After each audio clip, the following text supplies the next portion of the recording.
কি অবস্থা? আসসালামু আলাইকুম। ভালো আছো? তোমার নাম কি? মুজাহিদ। মোহাম্মদ মুজাহিদ। তোমার নাম? রুহান হুসাইন। তোমার নাম? হৃদয়। তোমার নাম? হাসিবুর রহমান। আচ্ছা, সবাই আমরা এক জায়গায় হই, এক জায়গায় সরে এসো, এক জায়গায় সরে এসো। তোমাদের হালকা পাতলা ছোট করে একটা প্রশ্ন নাও, ভাজামুড়ি খাওয়ার সমস্যা নেই। তোমাদের হালকা পাতলা ছোটোখাটো একটা প্রশ্ন ধরবো। হ্যাঁ, পারবা তো উত্তর দিদি? হ্যাঁ পারবা? ভয় ভয় করছে? তোমার ভয় করছে? হ্যাঁ, আচ্ছা, সাহস আছে তাই না? আচ্ছা, তোমরা তো নাস্তার টাইম এখন, তাই না? নাস্তা করছিলে, এখন হঠাৎ করে আমি ক্যামেরা বন্দি করলাম। এখন দর্শক বন্ধুরা অনেকেই দেখলে হয়তো বা ভাবতে পারে যে এমন করে ভিডিও করছে কেন। আসলে সবাই নাস্তা করছিল, নাস্তা করার ভিতরেই আমি তাদের ভিডিওটা নিয়ে আসলাম। তা যাই হোক, প্রিয় দর্শক বন্ধুরা, আমাদের ভিডিওটা যারা দেখতেছেন, যদি ভালো লাগে, ছোটো ছোটো সোনামণিদের প্রশ্নের উত্তর যদি ভালো লাগে, অবশ্যই অবশ্যই আমাদের চ্যানেলটি সাবস্ক্রাইব করবেন। তানজিলা বইছো, সাবস্ক্রাইব করবেন এবং আমাদের অবশ্যই আমাদের ভিডিওয় কমেন্ট করবেন, আপনাদের মতামত জানাবেন, আমরা অনেক খুশি হব। যাই হোক, তাহলে প্রশ্ন করো। তোমার নাম কি? মোহাম্মদ তানজিল। তানজিল। আর ওদের নাম তো নেওয়া হয়েছে।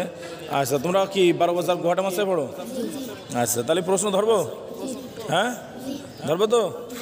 একটু সরে যাও, হাসিব সরে যাও, জামাল ভাই বসে হাসিব। হ্যাঁ, প্রিয় দর্শক বন্ধুরা সবাই দেখেন, আসলে একদমই প্রস্তুত ছাড়াই আমাদের ভিডিওটা হচ্ছে আজকে। আচ্ছা, কয়েকটা প্রশ্ন ধরি। হ্যাঁ মুজাহিদ, তুমি বলো তো, আমাদের একজন মালিক আছে, সেই মালিকের নাম কি? আল্লাহ। হ্যাঁ, আল্লাহ। আল্লাহ। তার আর কি নাম আছে? হ্যাঁ, জানো? একটা নামই জানো, আল্লাহ। আচ্ছা, রোহান তুমি বলো, আমাদের শেষ নবীজির নাম কি? হযরত মুহাম্মদ সাল্লাল্লাহু আলাইহি ওয়াসাল্লাম। জোরে বলো। হযরত মুহাম্মদ সাল্লাল্লাহু আলাইহি ওয়াসাল্লাম। হৃদয় বলো, ভালো আছো তো? আচ্ছা, তুমি বলো তো, আল্লাহ তাআলা রব্বুল আলামিন যে পবিত্র কোরআন নাজিল করেছেন, এই কোরআনটা কত পারা মোট? 30। হ্যাঁ, 30। খালি বাংলা হলে 30 পারা, তাই না? সুন্দর করে বলতে হয়। আচ্ছা, তুমি কি হিফজ পড়ো? জি, নাম ও, মানে নজরানা পড়ো। আচ্ছা, হাসিব ভালো আছো? আচ্ছা, তোমার একটা প্রশ্ন ধরবো।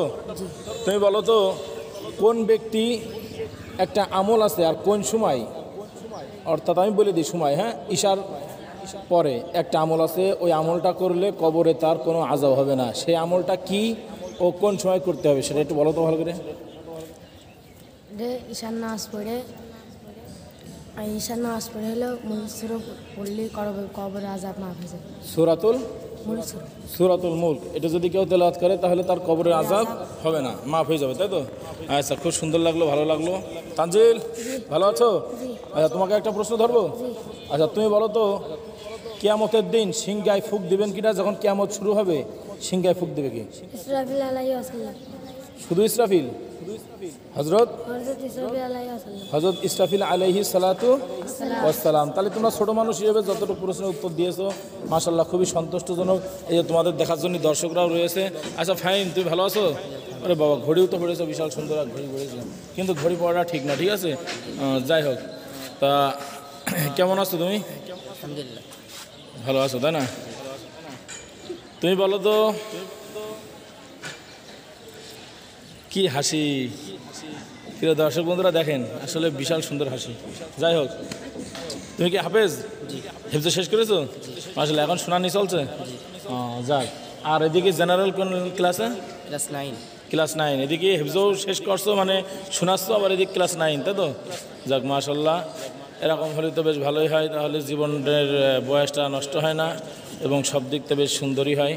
আচ্ছা, যাই হোক, ফাইন, তুমি বলো তো দেখি, আমাদের জাতির পিতা, আদি না কিন্তু, জাতির পিতা, তার নাম কি? হযরত ইব্রাহিম আলাইহিস সালাম। হযরত ইব্রাহিম আলাইহিস সালাতু ওয়াস সালাম। কিন্তু এই যে অনেকে বলে যে আমাদের জাতির পিতা শেখ মুজিবুর রহমান, এটা কি সঠিক নাকি ভুল? এটা ভুল, এটা অবশ্যই গুনাহ হবে, কবিরা হবে, কিন্তু এটা আমার মনে হয় যে তোমার আছে দলের মহব্বতের, দলের টানে পড়ে বলে যে আমাদের জাতির পিতা শেখ মুজিবুর রহমান, তাই না? কিন্তু হবে কে? ইব্রাহিম আলাইহিস সালাম। হযরত ইব্রাহিম আলাইহিস সালাম। বাস, মাশাআল্লাহ, খুব সুন্দর হয়েছে। প্রিয় দর্শক বন্ধুরা, ছোটো ছোটো বাচ্চাদেরকে আসলে একটা ভিডিও নিলাম, ছোটো করে কুইজ প্রতিযোগিতার একটা ভিডিও। হয়তো আপনাদের কাছে ভালো লেগেছে, বা এই ছেলেটা আসলে নাস্তার টাইম, তো ভিডিওটা নাস্তার টাইমে করা, দেখেন কীভাবে ভাজামরিচ আওয়াজছে। আচ্ছা যাই হোক, তাহলে আমাদের চ্যানেলটা অবশ্যই সাবস্ক্রাইব করবেন, ভালো থাকবেন, সুস্থ থাকবেন, আমাদের জন্য দোয়া করবেন। আল্লাহ হাফিজ।